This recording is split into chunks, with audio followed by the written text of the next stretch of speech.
Niratam Karunamayam Namami Chinmayam Devam Sadgurum Brahmavidvaram Vasudeva Sutam Devam Kamsachanora Mardanam Devaki Paramanandam Krishnam Vande Jagadgurum Tvameva Mata Cha Pita Tvameva Tvameva Bandhusya Sakha Tvameva Tvameva Vidya Dravidam Tvameva Tvameva Sarvam Mama Deva Deva Tvameva Sarvam Gurudeva Deva. Hari Om.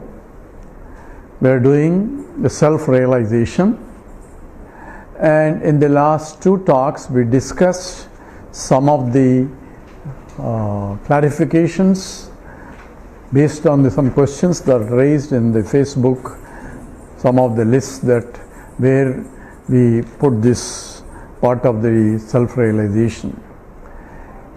In essence, we discussed that Advaita involves not monoism, that means seeing oneness alone, but it is seeing oneness in spite of the apparent duality. So Advaitam is not a monoism, but it is non-dual in spite of apparent dual. So it is non-dual in spite of the apparent. So apparent dual is still there, appears to be there, which means that the world will be still there and everything will be as it is. So Jnanam does not destroy the world. So what it destroys is the wrong notions that I have superimposed on the world. So I take the world as real. So seeing the polarity is not a problem, called the illusion is not a problem, but a delusion is taking the illusion as reality. So taking the world as real and I am real as an individual which is separate from the world, therefore I am intrinsically limited. So because my body, mind and intellect are limited, so taking the limitations of the body, mind, intellect which belongs to the world, which is called Prakriti, and I am a Purusha, a conscious entity, and the world along with the body, mind, intellect are properties of the matter only, including the mind. As per Vedanta, it's a subtle material. So everything comes under Prakriti only.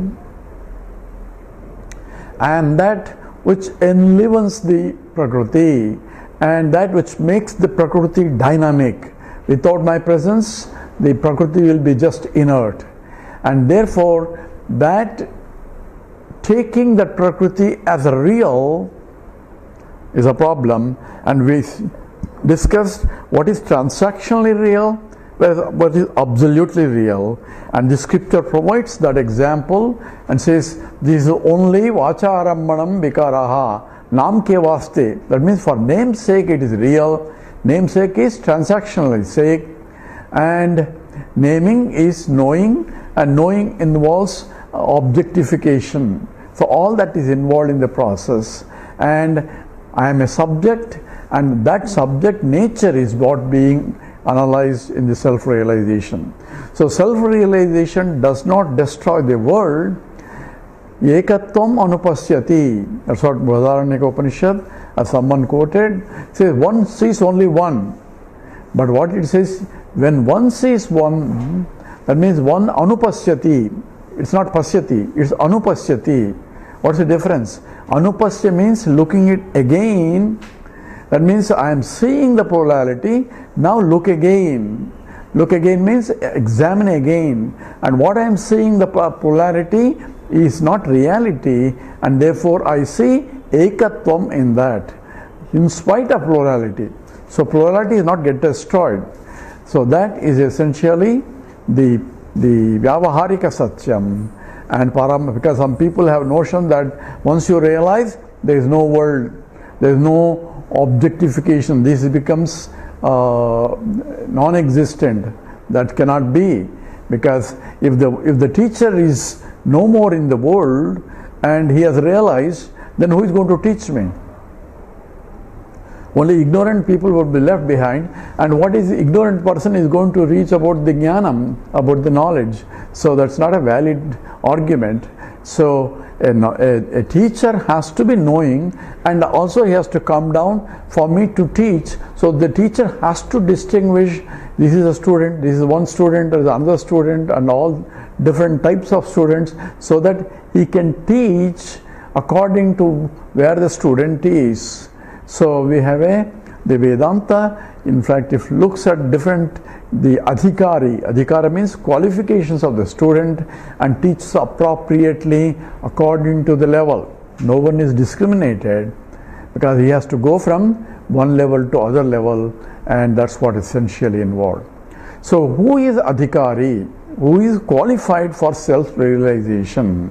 That's the question that we are going to pose and address that from now on. Because am I qualified? So yes, I want to realize, but are you qualified? So how do you know? Who is going to tell me that I am qualified? If the other fellow is ready and I am also qualified, if my neighbor is qualified, I should be qualified. These are all the statements, but there are criteria for qualification. For any jnanam, as I said, there has to be prerequisites, and we discussed that there are 4 prerequisites as per Shankara for self-realization or for inquiry of Brahman, because Brahman is not an object to inquire, it is the totality that pervades both the subject and the object. So tad vijñāsasva, that has to be inquired. So atato brahma jignyasa, one has to inquire. So for inquiry you need a instrument to inquire, which is essentially a mind, and that mind to inquire has to be qualified to inquire. So what is the requirements? And this is classified as 4 Ds. 4 Ds is 4. One is discrimination called viveka, and dispassion called vairagya, and discipline called the samadhi shatka sampatti, the 6-fold discipline, and the desire to realize mokshutvam, because moksha means liberation, and we discuss what is real moksha. It is trikala, it is the desha kala vastu aparichinnam, not limited by spatially, time wise and object wise. That is the moksha. To gain that is essentially required qualifications, or in order to require you need the 4. So what is each one, and how do I get it? Just for the definition that we mentioned, the discrimination is to recognize what is real and what is unreal, or what is eternal and what is ephemeral. And how am I going to describe that? Says that which is changeless is more concerned than that which is changing, obviously. And we gave an example of an equation, a plus b is equal to c plus d. There is a changeless entity in the changing things, and changeless entity is conserved because that's this side and that side is the same, it's not changing. So that is more real than the changing things. So if the whole world is changing, there has to be changeless entity, and the changeless entity I want to see. In the case of equation, I can say matter is changeless or energy is changeless. But in the case of whole world, what is that which is changeless entity in this? So when I have to look at the previous world and the next world and look at what is the bottom line that doesn't change. Just as I have to look at the products and the reactants and say what is that doesn't change in this. So in the changeless entity, in the changing things is the one that is conserved. So I need to know what is that is conserved. So just as when you say balancing equation, you have to see what is, when the world itself is changing continuously, what is that remains changeless in the changing things has to be known. And that is what is essentially conservation, and that is essentially real, and that's what I need to see. So how am I going to see? Oh, look at the changeless thing. But everything seems to be changing. I cannot see changeless entity. That is the problem. The problem is the one that I want to see, which is changeless, cannot be seen through the eyes. Why? Because it is changeless entity, is according to scripture, is the pure existence from which the whole universe came, by which it is sustained, into which it goes back. That existence is imperceptible because it does not have any attributes to see. So we are making statement here, for me to see, it should have attributes. Why? Because eyes can only see names and colors and forms. Ears can only hear sounds. So each one is an attribute of the thing that I see. From the attributes I have to gather what the material is. This is what we do in the chemical analysis. A chemistry student wants to know what is this material. So they do all the tests. So what is he doing? He is trying to find out how does it react, and from the reaction, and that is the property of the material, from the property he has to reduce what is that material which has these properties. It has this color, or it has this smell, or it burns like this, or it smells like this when it burns, or it gives different colors when you burn. All those are properties, and from the property I had to gather or infer what the material is. So like ammonium compounds, you will use smell of ammonia when you try to burn it. So from that you know it is an ammonium compound, just for an example. So the same way they're called flame tests, and the other tests are there. Varieties of tests are done in order to determine what is that which has these properties. So from properties I can distinguish one object from the other object. So object is that which has properties, or conversely, that which has a property is an object. So if it doesn't have a property, then it cannot be an object. So if there is something exists, it should have a property. So if the existence itself is what you're talking about, and existence is infinite, Brahman, infinite cannot have any property. Only finite can have property. Why do you say so? Because finite is that which is from the property I can distinguish other object that does not have this property. That's what a property is. So we define an object based on the definition. And what is the definition? Definition involves properties. Water is colorless, odorless, tasteless. If not it may taste here in Chennai, but it is tasteless. All that are properties of the pure water. Same way, for every object there are definitions of property. It reacts like this and so on and so forth. But what is the property of that which is conserved in the whole world when the world is changing? The world is continuously changing. Things don't remain the same. So therefore, I want to be happy and I want a particular setup, but even if I put the setup will change because somebody will come and he doesn't like that setup, he will change something else, and it's a continuous struggle trying to make things the way I like it. But the Jagat is continuously changing. It's a continuous process to make things the way I like it all the time. That's why it's a constant struggle. That's called samsara. If I am happy in spite of the setup, then I am really jnani. But anyway, so the property, the Satchit Ananda, Satyam Jnanam Anantam Brahma, from which it came, by which it is sustained, into which it goes back, that is the Adhara or substantive or Adhishthanam, that is from which the whole universe is appearing. Appearing means if it is appearing, there has to be some basis for appearance, and that is changeless. So rings and the bangles or necklaces are appearing on gold. So it's not a ring is on top of gold. So appearance is the gold itself appears as a ring. Gold itself appears as a bangle. Gold itself appears as a bracelet. Same way, existence itself appears as this object, that object, that object. Each object has a different attributes. Gold appearing ring has attributes, but not the gold. Those attributes do not belong to the gold. and a gold appearing a bangle, which are different attributes compared to ring, but those different attributes again do not belong to the gold. Gold has nothing to do with any of these attributes. Attributes only belong to the name and a form. And the pure gold, that from the point of this relative example, does not have any attributes of the ornaments. Same way, pure Sat, which is infinite, in the infinite case, only finites have attributes because I can differentiate one object from the other object using the attributes. But in the finite, there is only one, there is nothing for me to distinguish. That's why there is no Sajati, Vijati, Swagata Vedas in the infinite. Infinite doesn't have any internal differences also, because that's infinite. So infinite cannot be made of the joining all the finite things. That mathematically it's illogical.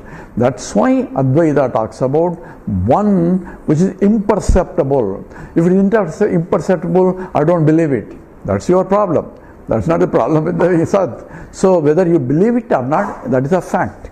Because pure existence, and which is, says also consciousness is that existence, that infinite is a consciousness, and that is one without a second. Therefore it is limitless, and therefore it is Ananda, and I cannot perceive it.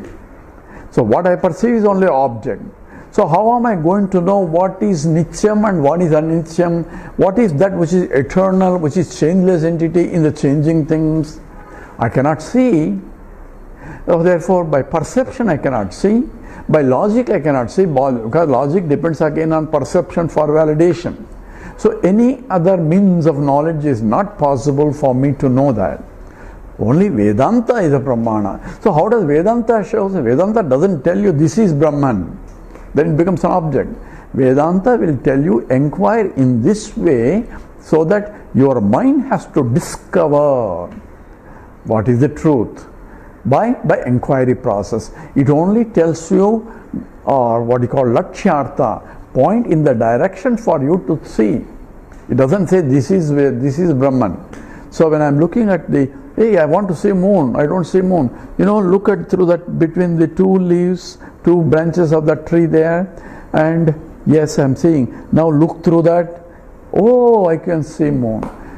So he's not there bringing moon, but he's only directing to look through that way. Then it is seen, because things will happen. How the things will happen, all that we'll discuss here. So therefore, what is required is to see what I cannot see, reject what I am seeing. That's called is a viveka. So nitya, anitya, vastu viveka. What is eternal? That means changeless entity in the changing things. If it is infinite, changeless entity is infinite, it should include the changing things also. If it doesn't include the changing things, then the changeless entity is not infinite. So Brahman has to be infinite, which includes the world also. So where should I see Brahman? So close your eyes. Why should I close your eyes? Brahman is everywhere, you said, infinite. It should be there when I open my eyes. So whether I open my eyes or close eyes, I should be able to see Brahman, because Brahman is infinite. But you cannot see Brahman. So what should I do? You see, from what you see, you lift your mind in the direction, in the way the Vedanta points out, then you will see. Means then you recognize. That's called anupasyanti. The ekatvam anupasyanti. That is, oneness is being seen by looking carefully, by following again. Anu means again doing it. The first time I am doing only different objects. Again see it. In and through every object, look again. Look again how? Not by the physical eye. Physical eye only sees the differences. Only from the jnana chakshu, wisdom eye. That's called third eye of Shiva. Third eye of Shiva has to be developed. It is between the two eyes and the bow. Means that's where the intellect is as though operating. So that's called jnana chakshu. Wisdom eye, when you look at the face, it's so bright because that brightness comes through, the knowledge is coming through. And that wisdom eye, that the knowledge has to be used in order to see, not through the normal eye. and that is pointing out by the Lord Dakshinamurti also. So essentially, from what I see, I have to see what I don't see using the knowledge or using the Jnana Chakshu, a wisdom eye, and that's what is called Viveka. And Vairagya is dispassion. So we call it discrimination, dispassion, and discipline, and the desire, 4 Ds. And the second D is dispassion. Dispassion means Vairagyam. So people misinterpret Vairagyam. Vairagyam is what? You have to become a sannyasi. Then only sannyasi alone can have self-realization. But the Mahatmas in our Vedanta, starting with the Yajnavalkya and in the many rishis are married. Even Vedavyasa was married.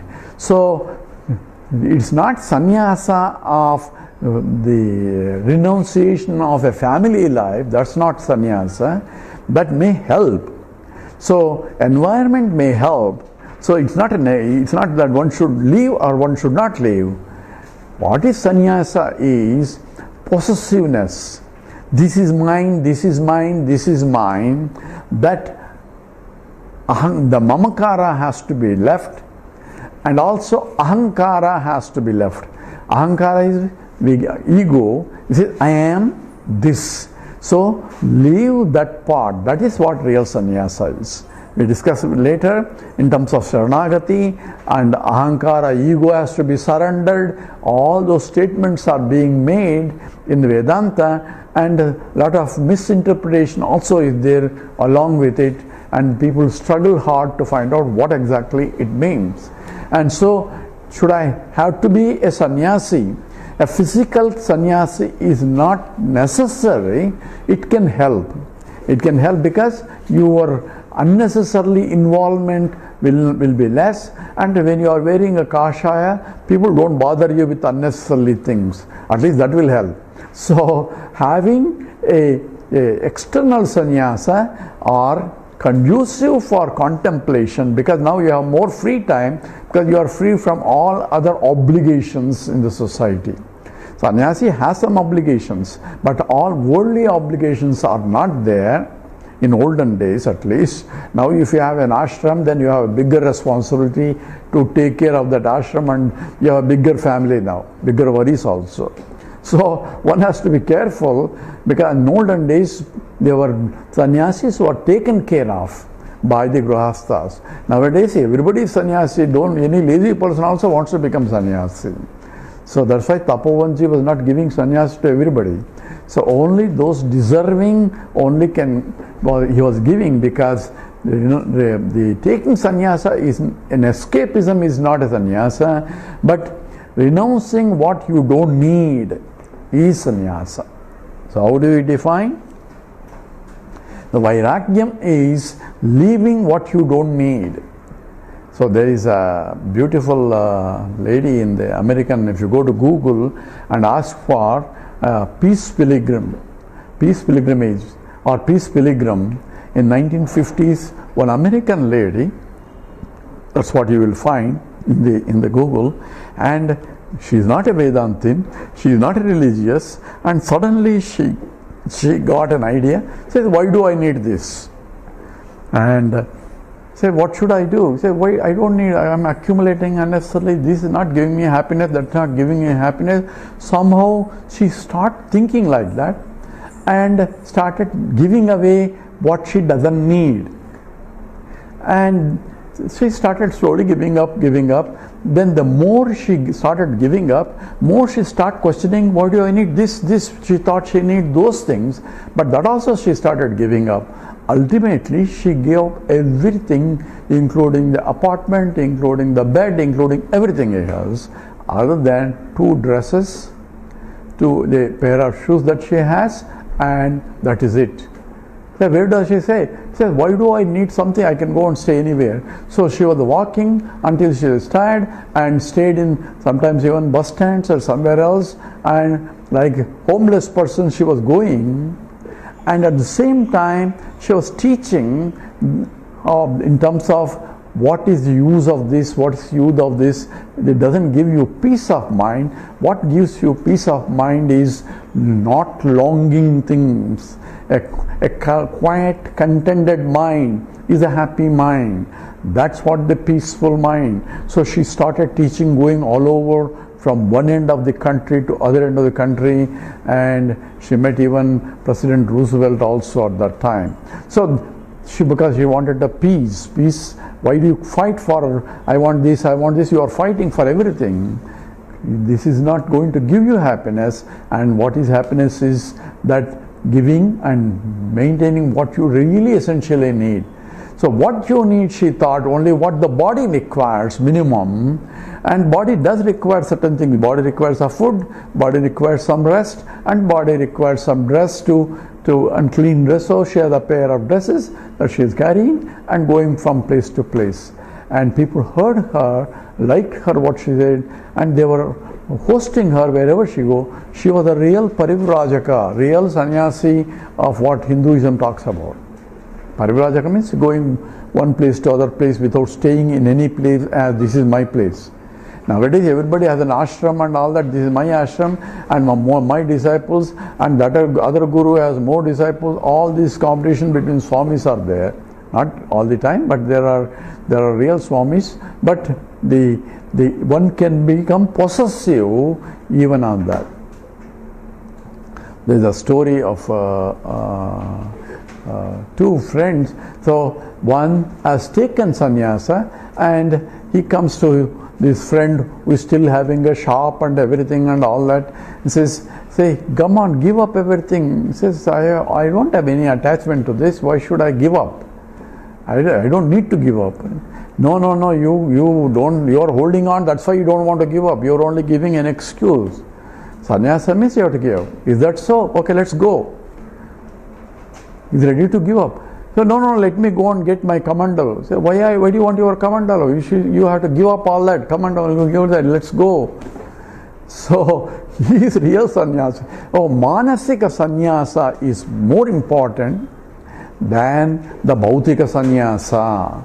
Chagena amrutatva manasahu. The beautiful sloka in the Upanishad says, na karmana na prajaya dhanena chagena amrutatva manasahu parena. So that is quoted whenever we receive a sannyasi, we give a purna kumbham, and this is the sloka that is quoted.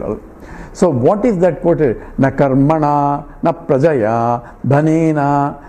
Say, neither by action, not by na karmana na prajaya, neither by prodigy or neither by wealth, one can gain that moksha, freedom from all, for everything that everyone is seeking.